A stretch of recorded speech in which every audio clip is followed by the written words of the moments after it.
Virat chilli powder అన్ని రకాల వంటలకు పచ్చళ్లకు సరైన chilli powder. No colour no chemicals. నమస్తే కార్తిక్ భయ్యా. Hi. Congrats, first congrats. Thank you అన్న. Guest success. థ్యాంక్ యూ అన్న, థ్యాంక్ యూ సో మచ్. ఏంటంటే ఈ సక్సెస్ అయింది, సినిమా మనం కొట్టేసాము అనే ఒక ఫస్ట్ వర్డ్ ఎక్కడి నుంచి విన్నారు అసలు? మా ప్రొడ్యూసర్స్ నుంచి అన్న, విశ్వ గారి నుంచి. అయిపోయింది, అది స్మాష్ ఇట్ అన్నారు ఆయన. సో అదే ఫస్ట్ కాల్. ఓకే. శ్రీరాముల్లో షో వేశారు. ఓకే. అక్కడ అర్థమైపోయింది. ఈ వాజ్ వెరీ హ్యాపీ. అంటే మచ్ నీడెడ్. సో విశ్వ గారికి మచ్ నీడెడ్, నాకు వెరీ మచ్ నీడెడ్, టీం అందరికీ కూడా వెరీ మచ్ నీడెడ్. సో అంటే ఇప్పటి వరకు పీపుల్స్ మీడియాలో ఎన్ని సినిమాలు ఉన్నా, ఎన్ని సినిమాలు హిట్లు వచ్చినా, ఈ మిరాయ్ అనేది అన్నిటితో పోల్చుకుంటే బిగ్గెస్ట్ బ్లాక్ బస్టర్. మిగతాది కార్తికేయ టు వేరే వాళ్ళతో కొలాబరేషన్ చేసింది, కానీ ఓన్గా పీపుల్స్ మీడియా ఫ్యాక్టరీలో ఓ రకంగా చెప్పాలంటే విశ్వప్రసాద్ గారు 2 కాలంలో ఎత్తి గర్వంగా చెప్పుకునే సినిమా ఇది. సో అంటే ఈ సినిమా రిలీజ్కి ముందు ఎలా ఉండేదన్నా? అంటే ఇది కంప్లీట్, అంటే అందరూ చెప్పేదే complete passion and commitment based project ఇది. అంటే ఒక group of people giving full time to a film. ఒక గ్రూప్ మొత్తం వాళ్ళ టైం అంతా దీని మీద పెట్టి కంప్లీట్ ప్యాషన్తో. అండ్ ఎక్కడెక్కడికో వెళ్ళలేదు, అంతా మన దగ్గరే, అంతా మన మన మన చుట్టుపక్కల ఉన్న పీపుల్తోనే చేసుకున్న సినిమా ఇది. సో ఒక చిన్న పర్సనల్ ఫీలింగ్ అయితే ఉండేది అందరికీ.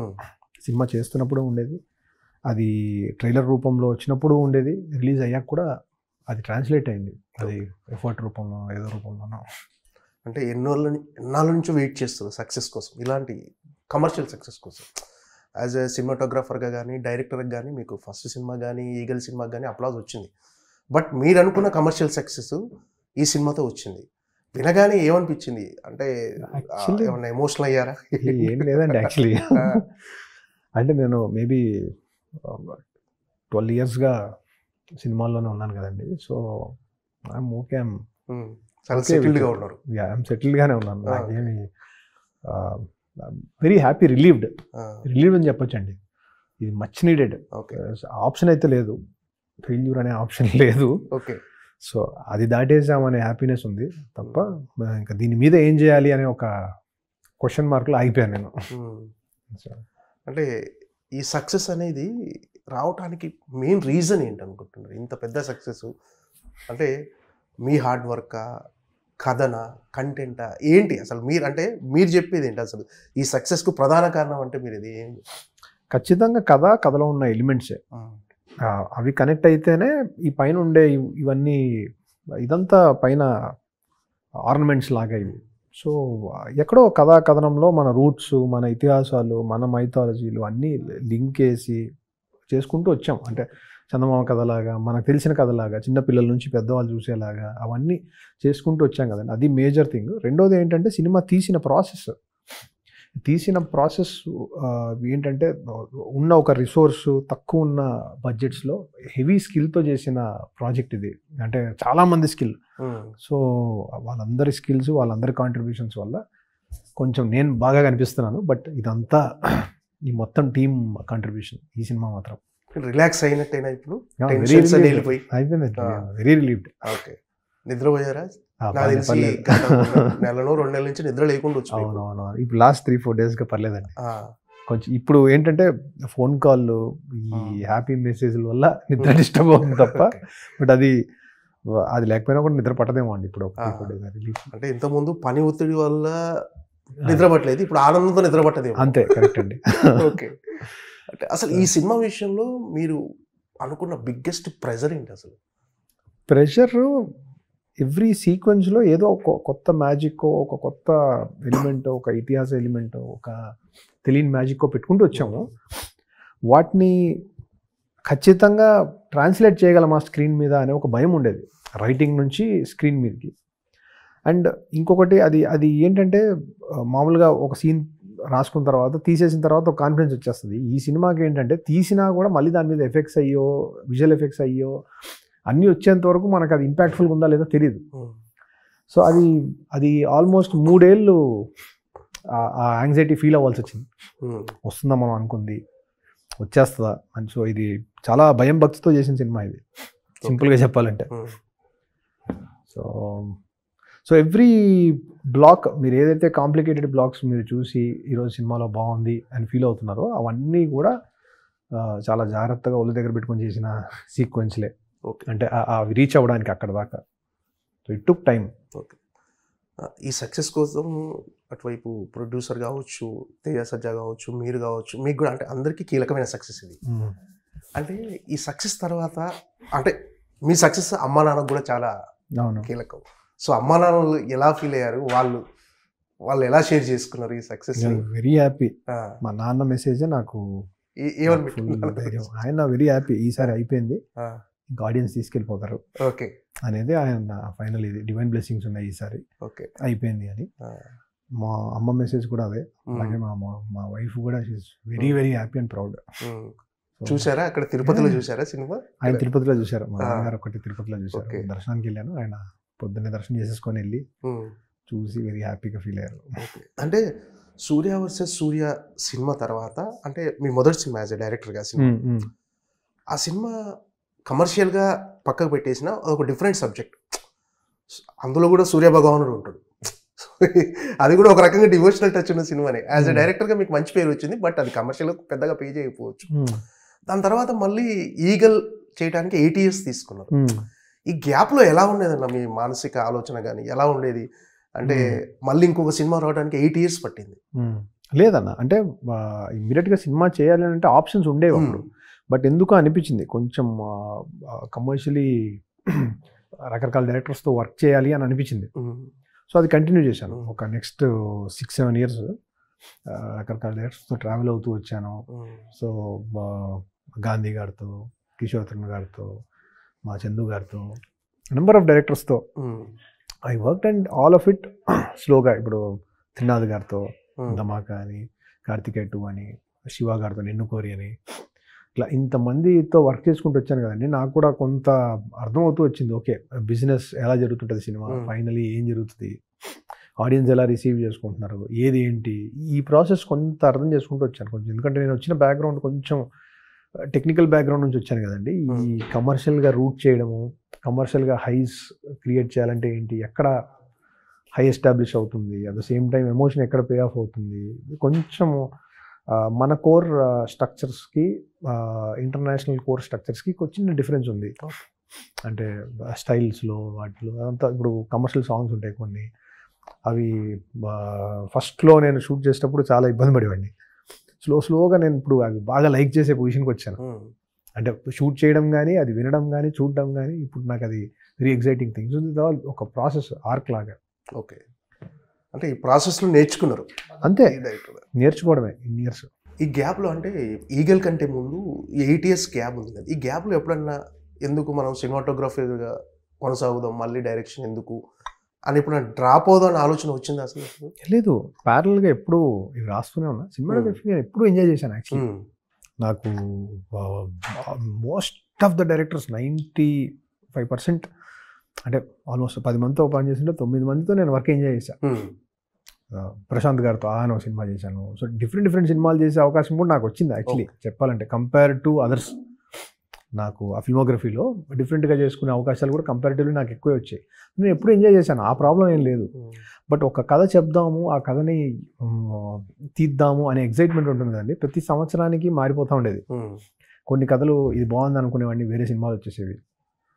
ఇప్పుడు కోమాలి అని ఒక సినిమా వచ్చింది కదండి, అలాంటి ఐడియా మీద నేను ఒక 1.5 years 2 years వర్క్ చేశాను. అది వచ్చేసింది ఆ సినిమా, ఇంకేం చేస్తామండి, అది పడేసాం పక్కన. సో అట్లా there are number of things that will not work మన సైడ్కి. అట్లా కొన్ని డ్రాప్ అయిపోయినా ఉన్నాయి. ఈ సినిమా 8 years నుంచి ఎలాగైనా చేయాలి అని ప్రయత్నం చేస్తూ ఉన్నాను. అది మెల్లగా ట్రాన్స్లేట్ అయ్యి ఒక 5 years క్రితం జరుగుద్ది అనే ఫీలింగ్ వచ్చి 5 years నుంచి మళ్ళీ ఒక 3 yearsగా షూటింగ్లో అవుద్దా అనే ఒక ప్రాసెస్లోకి వచ్చి ఫైనలీ మొన్న we got it out. So ఇది ఒక కాన్స్టెంట్ ప్రాసెస్ ఎప్పుడు ఉండేది. బట్ సినిమాటోగ్రఫీ వల్ల నాకు అడ్వాంటేజ్ ఏంటంటే ఎప్పుడు నేను సినిమాలోనే ఉన్నాను, బయటికి వెళ్ళలేదు. సో అంటే ఈ సినిమాటోగ్రఫర్గా పనిచేస్తూ ఉన్న ప్యారలల్గా ఒకవైపు మైండ్ అటువైపు రన్ అవుతూ ఉండేది.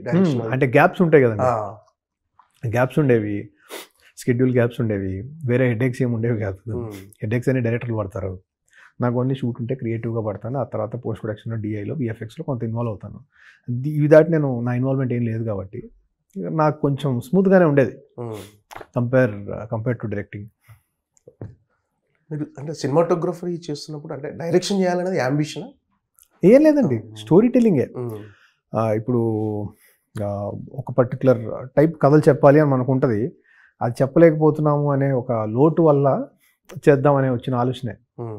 మేబీ ఆ లోటు లేకపోతే చేసుండేవాడిని కాదు అసలు. ఓకే, ఎక్కడో చిన్న లోటు ఉండేది నాకు, యాక్షన్ సినిమాలు చేయాలని. నాకెవరు యాక్షన్ సినిమాలు ఆఫర్ చేయకపోవడం, అట్ ద సేమ్ టైం నాకెక్కడో ఇట్లా ఈ పురాణాలు, ఈ చిన్న సూపర్ న్యాచురల్ ఫిల్మ్స్ తీయాలని చిన్నప్పటి నుంచి ఉంది ఆ పిచ్చి. నాకు యానిమేషన్ అంటే పిచ్చి, అది ఉంది. సో దానికి తగినట్టుగా ఫిల్మ్స్ నాకు రాలేదేమో అనిపించింది. సో అందుకే ఆ కథ చెప్పాలనే కోరిక గట్టిగా ఉండి ఫైనల్గా ఇలా. ఓకే, అంటే డైరెక్టర్గా మీ విజన్ని మీరు తెరకెక్కించవచ్చు, డైరెక్టర్ కమ్ సినిమాటోగ్రఫర్గా వేరే వాళ్ళ విజన్ని మనం ప్రాపర్గా మనది కాదు అని ఫస్ట్ తెలుసుకొని ఆయన విజన్ని మనం పర్ఫెక్ట్గా బ్లెండ్ చేసి దానికి ఏం కావాలో మనం ఇచ్చి కథని సరిగ్గా చెప్పాలి, అంతే సినిమాటోగ్రఫీ. ఏంటంటే మిరాయి కథ ఎలా పుట్టింది? అంటే రామేశ్వరం వెళ్ళి విజయ్ గారు మీకు తెలిసిన స్నేహితుడు విజయ్. అవును, కరెక్ట్ అండి. మా ఫ్రెండ్ విజయ్, తను 2015లో చనిపోయాడు. అప్పటి నుంచి ఒకసారి అస్థికలు కలపడానికి మేము మా ఫ్రెండ్స్ రామేశ్వరం వెళ్ళాము. అప్పుడు నాకెందుకో చిన్న ఒక పర్సనల్ కనెక్షన్, ఏదో నేచర్తో ఫీల్ అవుతూ వెళ్ళాను నేను. అంటే వాడి రూపంలోనో ఏదో రూపంలోనో ఒక బర్డ్ నాతో ట్రావెల్ చేస్తున్నట్టు, సముద్ర అలలు నన్ను టచ్ చేస్తున్నట్టు ఏదో కనెక్షన్, ఇట్ ఈస్ మిస్టికల్. ఆ కనెక్షనే ఈరోజు ఇన్సెప్షన్ అయింది మిరాయికి. ఆ కనెక్షన్ నుంచి 9 పుస్తకాలు అనే ఒక ఐడియా ఏదో తగిలింది ఎక్కడో, దీన్ని ఏమైనా కలపచ్చా, సూపర్ న్యాచురల్ పీపుల్ ఉంటే ఎలా ఉంటారు, ఆ బుక్స్లో ఏమైనా సూపర్ న్యాచురల్ పవర్ ఉందా, ఇలా ఒక్కొక్క ఎలిమెంట్ని కలుపుకుంటూ స్లోగా ఫామ్ అయింది. ఇది చాలా ఎక్కువ డీటెయిల్ ఉన్న కథ ఇది. అన్ని డీటెయిల్స్ వేస్తే ఒక్క పార్ట్లో చెప్పలేము అని చాలా వరకు డీటెయిల్స్ తగ్గించాము, చాలా ఈజీగా చెప్పే ప్రయత్నం చేశాము. ఇది ఇప్పుడు వర్కౌట్ అయింది కాబట్టి దాంట్లో ఉన్న మేజర్ డీటెయిల్స్ అన్నిటిని ఇప్పుడు ఇంకా వేరే కథల రూపంలో, వేరే డీటెయిల్స్ రూపంలో తీసుకొచ్చే ప్రయత్నం చేద్దామని ఉంది. అంటే మీ విజయ్ మీ స్నేహితుడు కావచ్చు, యూనివర్స్ అంటే ఆయన కూడా బలంగా కోరుకుడు మీ సక్సెస్ కోసం. అవును, నాకు తెలిసి అందుకే ఈ కథ పుట్టడానికి కారణమైంది ఆయన. వాడు నాతో పాటు ఫిల్మ్ మేకింగ్ కోర్స్ చేశాడు, సినిమాటోగ్రాఫర్ అవుదాం అనేది వాడి ఆశ. వాడు అన్ఫార్చునేట్లీ చనిపోయాడు, నేనయ్యాను. సో మీ రూపంలో ఆయన మీ సక్సెస్ని చూస్తున్నాడు ఎక్కడ. 100%. అందుకే ట్రిబ్యూట్ చేశాను ఈ సినిమా వాడికి. ఓకే, అంటే ఏంటి అనుబంధం, ఏంటి ఆయనకు మీకున్న అనుబంధం? ఇంజనీరింగ్ నుంచి ఫ్రెండ్స్, సినిమాలు చేయాలని. నేను డైరెక్టర్ అయితే వాడు సినిమాటోగ్రాఫర్ అని. మా ఫ్రెండ్ ఇంకో ఎడ్డీ అని ఉన్నాడు, గౌతమ్ అని ఉన్నాడు, ముత్తు అని ఉన్నాడు. సో మేము వివర్ ఏ టీమ్, ఒక్కొక్కరు ఒకటి చేద్దాము అని. అజయ్ అని ఉన్నాడు, శేషు అని ఉన్నాడు. సో వీళ్ళందరూ మా ఫ్రెండ్స్ అందరూ మేము ఒక బ్యాచ్ లాగా ఇప్పటికైనా సినిమాలు చేయాలి కలిసి అని అనుకుంటూ ఉన్నాం. అలా వాడి డెత్తో కొంచెం అదొక అక్కడ ఒక చిన్న బ్రేక్ పడింది మాకు. ఎవరికి వాళ్ళు అలా క్యారమ్ బోర్డ్ కాయిన్స్ లాగా అటు ఇటు అయిపోయాం. బట్ నౌ మళ్ళీ అందరూ స్లోగా కలుసుకుంటూ ఇదే జోన్లోకి వచ్చేసాం. అంటే ఈ కథ 5 years రాస్తూనే ఉన్నారని చెప్పారు. లేదు, కంటిన్యూస్ కాదండి, బట్ 5 yearsగా పెరుగుతూ వచ్చింది. ఏం చేద్దాం, ఎలా చేద్దాం, ఇది చేద్దాం, ఇది బాగుంది, దీన్ని రిటైన్ చేద్దాం, దీంట్లో డ్రామాని ఎంతవరకు తీసుకురావచ్చు, డ్రామాని ఏమైనా చంపేస్తుంది, అది కొంచెం జాగ్రత్తగా అలా చేసుకుంటుంది. 2021 మిడ్ నుంచి తేజు ఇన్వాల్వ్డ్. తేజు నేను కలిసి ట్రావెల్ అవుతున్నాం ఈ కథ మీద, ఎలాగైనా చేయాలి అని. అది 22 ఎండ్కి షూటింగ్ ఎక్కేసే పొజిషన్కి వచ్చింది. 25 years. ఈ 5 yearsలో యాడ్ అవుతున్నాయి, బెటర్మెంట్ అవుతూ వస్తుంది. తప్పకుండా అండి. సో ఎక్కడ లాక్ చేశారు అసలు, ఏ పాయింట్ దగ్గర లాక్ చేశారు, ఇది పర్ఫెక్ట్గా వెళ్ళిపోదాం? 23 March అక్కడ లాక్ అయిపోయింది సినిమా. అక్కడ లాక్ అయిపోయింది. ఈగల తర్వాత ఇంకొక చెక్ చేసాం, మళ్ళీ ఇంకొకసారి రీచెక్ చేసుకున్నాం. ఎందుకో మళ్ళీ ఏమన్నా తేడాలు ఉన్నాయా అని రీచెక్ చేసుకొని 2-3 సార్లు మళ్ళీ చిన్నవి ఏమైనా ఉంటే కరెక్ట్ చేసుకొని అక్కడ నుంచి మళ్ళీ చేసుకుంటూ వెళ్ళాం. మళ్ళీ సినిమా అంతా అయిపోయాక ఇంకొకసారి రీచెక్ చేసాం, ఇంకోసారి కరెక్ట్ చేసుకున్నాం. లాంగ్ ప్రాసెస్ ఒక సినిమా ఒక స్టార్ట్ టు ఫినిష్కి రావడానికి. దాంట్లో జరిగే థింగ్స్ని అది మనం చెప్పలేము. కొన్నిసార్లు పర్ఫార్మింగ్ వల్ల ఇది ఇంకా బాగుంది, ఇలా వెళ్తే బాగుంటుందని అనిపించవచ్చు, instinctive decisions. But soul of the film was long back. Okay. Soul అదే. సోల్ కాకుండా ఐటమ్స్ ఏంటి, ఐటమ్స్ని ఇంకా కొంచెం హై చేయడానికి ఏం చేయొచ్చు, ఇంకొంచెం డ్రామా ఎన్హాన్స్ చేద్దామా, ఇక్కడ అవసరం లేదా, ఈ డెసిషన్స్ ప్రాసెస్లో జరుగుతాయి. ఓకే. అంటే కథను మీరు మినిమైజ్ చేయడానికి చాలా కష్టపడి ఉంటారు. చాలా ఎక్స్పాండ్, చాలా ఎక్స్ప్లోర్ ఉన్న కథ ఇది. సో ఫస్ట్లో మీరు దీన్ని వెబ్ సిరీస్ లా కూడా చేయాలనే ఆలోచనలో కూడా అవునవును. నాకు ఫస్ట్ కట్ ఒక 315, 320 వచ్చేసిందండి. చాలా డీటెయిల్స్ ఉంటాయి, చాలా ఇంకా కొంచెం డ్రామా కొంచెం ఎక్కువ ఉంటుంది. చూసుకున్న తర్వాత అనిపించింది ఇది కొంచెం కమర్షియల్గా ట్రీట్ చేయాలేమో అనిపించి, దెన్ శ్రీకర్ ప్రసాద్ గారు లెజెండరీ ఎడిటర్, సో ఆయన కూర్చొని కొంచెం కమర్షియల్ ట్రీట్మెంట్ ఇచ్చేద్దాం, విల్ కీప్ ఇట్ ఇన్ 235, 237 ఆ స్పేస్. సో ఫైనల్ లెంత్ ఇప్పుడు 238 కార్డ్స్ అవన్నీ తీసేస్తే. సో అంటే ఈ సెన్సార్ కార్డ్స్ అవన్నీ ఉంటాయి కదా, దానివల్ల 248. Otherwise it is 238. ఓకే. మీకు ఆ స్పీడ్, ఆ టెంపో రన్లో ఉంటుంది సినిమా.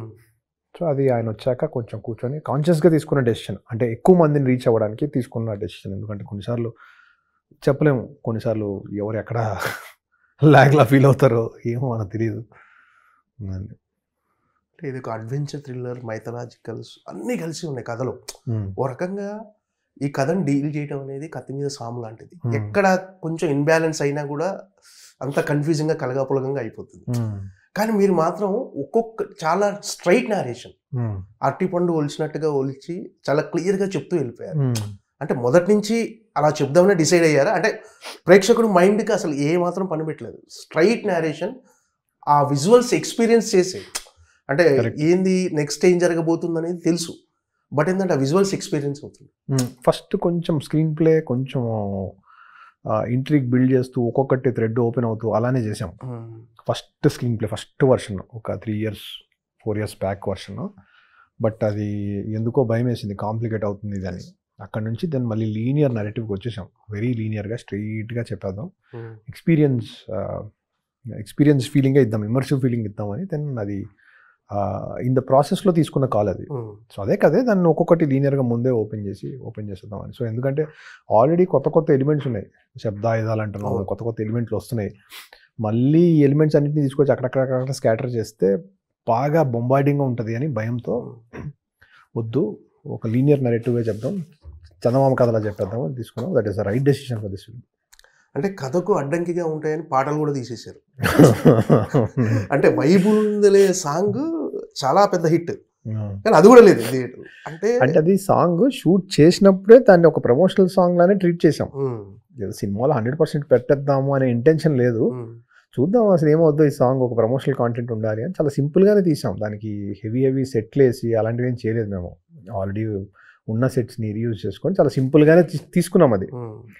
అదంత పెద్ద సక్సెస్ అయిపోయి ఈరోజు అందరూ అడుగుతుంటే నాకు అనిపిస్తుంది అంత బాగా రీచ్ అయిపోయింది ఆ సాంగ్, మనం అంత పెద్ద తప్పు చేసామా పెట్టక అని. బట్ ఫ్లోలో చూసినప్పుడు అయితే నాకు కొంచెం డిస్టర్బింగ్గానే అనిపించింది, నాకు కానీ శ్రీకర్ సార్ కానీ అందరికీ డిస్టర్బింగ్గానే అనిపించి తీసేసాం అది. అంటే సినిమాలో క్యారెక్టరైజేషన్స్ చాలా బ్యూటిఫుల్గా ఉన్నాయి. ఒక్కొక్క క్యారెక్టరైజేషను అంటే ప్రతి క్యారెక్టర్ కూడా చాలా సెటిల్డ్ పర్ఫార్మెన్స్, ఎక్కడ కూడా కొంచెం కూడా అతిగా అనిపించకుండా. ఈ క్యారెక్టరైజేషన్స్ చేయడానికి చేసిన హోంవర్క్ ఎలా ఉండేది అసలు? ఎక్కువ కష్టపడ్డారా క్యారెక్టరైజేషన్ చేయడానికి? క్యారెక్టరైజేషన్ రైటింగ్ నుంచే వచ్చేసిందండి.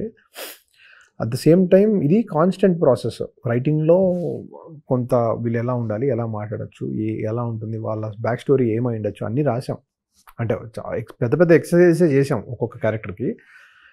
వాళ్ళకి మళ్ళీ కాస్ట్యూమ్స్ ఇవన్నీ చేస్తున్నప్పుడు మా డిజైనర్ రేఖ వీళ్ళందరూ వచ్చి కాస్ట్యూమ్స్ చేస్తున్నప్పుడు వాళ్ళు మళ్ళీ క్వశ్చన్లు అడగడం, దాంట్లో మళ్ళీ కొన్ని కరెక్టే కదా వీళ్ళు అడిగిన క్వశ్చన్స్ కరెక్టే అనిపించినవి మళ్ళీ సెట్ చేసాం. సో అది కాన్స్టెంట్ ప్రాసెస్. వాళ్ళు మళ్ళీ సెట్కి వచ్చే టైంకి అందుకే చాలా ఈజీగా జరిపోయింది బహుశా. అంటే రైటింగ్లో చాలా డీటెయిల్ ఉండేది, వాళ్ళతో మాట్లాడి వాళ్ళు కాస్ట్యూమ్ వేసుకునేటప్పుడు వాళ్ళు చాలా డీటెయిల్స్ ఇచ్చారు. మళ్ళీ షూటింగ్కి వెళ్ళే టైంకి చాలా క్లియర్గా ఉండేది. అక్కడ ఎప్పుడు క్వశ్చన్ మార్క్సే లేవు షూటింగ్ స్పాట్లో, అలా జరిగిపోయి షూటింగ్. అంటే ఈగల్ తర్వాత వచ్చిన కథ ఇది. అంటే మళ్ళీ నాకు సక్సెస్ అనేది ఖచ్చితంగా కావాలి, కానీ మళ్ళీ రిస్క్ చేస్తున్నాను, ఇంత పెద్ద కథ తీసుకొని రిస్క్ చేసి ఎప్పుడైనా అనిపించిందా? అనిపించలేదు. ఇది ఎక్కడో చిన్న ఇన్స్టింక్ట్ ఒకటి ఉంటుంది కదండి, అంటే ఫిల్మ్ మేకర్ ఇన్స్టింక్ట్ ఒకటి ఉంటుంది. ఆ ఇన్స్టింక్ట్ వర్కౌట్ అయిపోద్దని తెలుసు, కానీ ఎక్కడో భయం పోయినసారి రిజల్ట్ వల్ల చిన్న యాంగ్జైటీ నర్వస్నెస్ మాత్రం ఉంటుంది. ఏ ఫిల్మ్ మేకర్కైనా ఉంటుందేమో మోస్ట్లీ. నేను ఎక్స్పీరియన్స్ చేశాను, నాకైతే ఉండేది. సో ఆ నర్వస్నెస్ నాకైతే ఉంది ఈ సినిమా రిలీజ్ అయ్యేంత వరకు. బట్ ఇన్స్టింక్ట్ ఎక్కడో ఎప్పుడు చెప్తా ఉండేది, ఇది వర్కౌట్ అయిపోద్ది, అంత టెన్షన్ పడద్దురా అనేది. సో ఆ ఇన్స్టింక్ట్ పోయిన రోజు ఇంకా aim out. Okay, this is no point.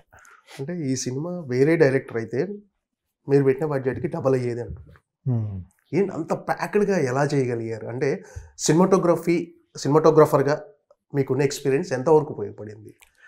సినిమాటోగ్రాఫర్గా ఉన్న దానికంటే కూడా బేసిక్గా ఎన్ని షార్ట్స్ తీద్దాం, ఎన్ని డేస్లో తీద్దాం, ఎలాంటి కమిటెడ్ టీమ్ని పెట్టుకుందాం, ఎలాంటి కమిట్మెంట్ ఇచ్చే యాక్టర్స్ని పెట్టుకుందాం అనే దగ్గర ఆ డిఫరెన్స్ వచ్చింది. It is not related to cinematography. Cinematographer ఎవరున్నా కూడా మేబీ ఒక 10 రోజులు పెరిగి ఉండేదేమో, నేను ఒక 10 రోజులు ఫాస్టర్గా చేసి ఉండొచ్చేమో. కానీ బట్ సినిమాటోగ్రఫీ ఒక్కటే కాదు రీజను, అది కమిట్మెంట్ ఆఫ్ అదర్ పీపుల్ ఏదైతే ఉందో అది నాకు ఈ సినిమాకి అబండెన్స్లో దొరికింది.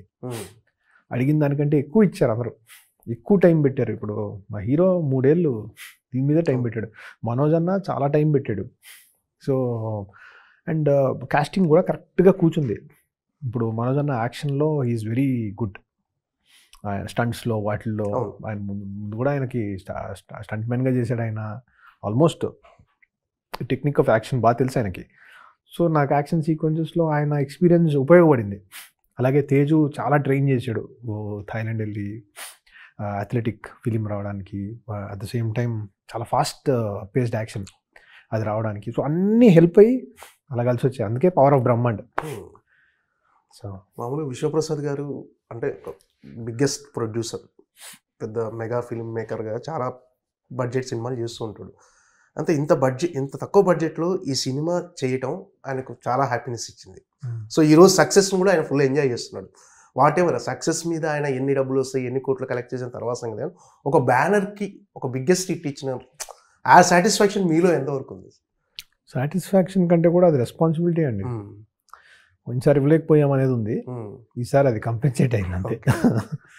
సో ఆయన చాలా స్ట్రాంగ్ హెడ్, స్టబ్బన్ ఆయన, నమ్మితే స్ట్రాంగ్గా నమ్మేస్తారు ఆయన. సో ఆయన నాకు అనిపించింది ఈగల తర్వాత ఈ సినిమా ఈ క్యాన్వాస్ నమ్మి చాలా నెగిటివ్ ఉండేది ఆ టైంలో, అంటే మళ్ళీ స్కెడ్యూల్ స్టార్ట్ చేసే టైంకి. సో ఆయన ఎక్కడా అది నా దాకా తీసుకురానివ్వకుండా దాన్ని సపోర్ట్ చేస్తూ ఆయనకి ఏం కావాలో అది ఇచ్చేయండి అని పుష్ చేస్తూ తీసుకొచ్చారు కాబట్టి ఇక్కడ దాకా వచ్చాం. అదర్వైజ్ ఆ షీల్డ్ లేకపోతే మధ్యలో కష్టం, ఎందుకంటే బయట ఉన్న నెగిటివ్ని దాన్ని తీసుకొని ఇన్ఫ్లుయెన్స్ అయ్యి